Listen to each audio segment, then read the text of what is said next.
Wherever you go, whatever you do, throw a little at it. Omax, Vest and Briefs. நெல் ஈரப்பத அளவு குறித்து ஆய்வு செய்ய வந்த மத்திய குழுவில் ஒரு குழுவினர் செங்கல்பட்டிற்கு சென்று மாவட்ட ஆட்சியருடன் ஆலோசனை மேற்கொண்டனர். இதுகுறித்த முழு விவரங்களை வழங்க செய்தியாளர் வினோத் நம்முடைய இணைப்பில் காத்திருக்கிறார். வினோத், வணக்கம். முழு விவரங்கள். வணக்கம் நவீனா. தமிழகத்தில் நீடித்து பெய்து வரும் வடகிழக்கு பருவமழை காரணமாக நெல் கொள்முதல் மற்றும் பணிகள் தாமதமாக அடைந்த நிலையில் நெல் ஈரப்பதம் குறித்து ஆய்வு செய்வதற்காக மத்திய குழு இருநாள் பயணமாக தமிழகம் தற்போது வந்திருக்கிறார்கள். குறிப்பாக காவேரி டெல்டா பகுதிகளில் வடகிழக்கு பருவமழை தீவிரமடைந்ததால் அறுவடை செய்யப்பட்ட நெல்மணிகள் உலர்த்துவதில் சிரமம் ஏற்பட்டுள்ளது. இதனால் நெல் கொள்முதல் பணியும் தாமதம் என்பது ஏற்பட்டிருக்கிறது.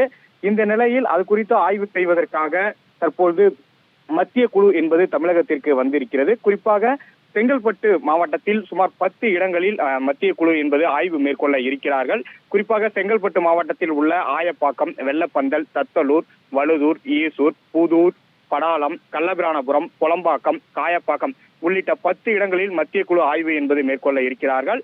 இந்த நிலையில் செங்கல்பட்டு மாவட்ட ஆட்சியர் அலுவலகத்திற்கு வருகை தந்த மத்திய குழுவை செங்கல்பட்டு மாவட்ட ஆட்சியர் ஸ்னேகா வரவேற்றார்.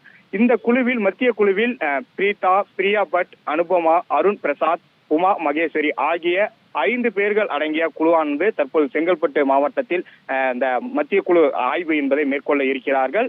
இதில் குறிப்பாக நெல்மணிகள் 22% தற்போது இருக்கக்கூடிய சூழ்நிலையில் இதை மத்திய குழு ஆய்வு செய்ய இருப்பதாகவும் முதற்கட்ட தகவல்கள் வெளியாகி இருக்கிறது. இந்த சூழ்நிலையில் தற்போது மாவட்ட ஆட்சியருடன் மத்திய குழு தற்போது ஆலோசனை என்பதை நடத்தி வருகிறார்கள். நவீனா,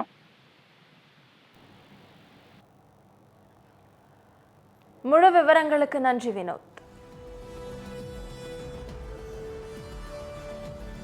Wherever you go, whatever you do, throw a little at it. Omax, Vest and Briefs.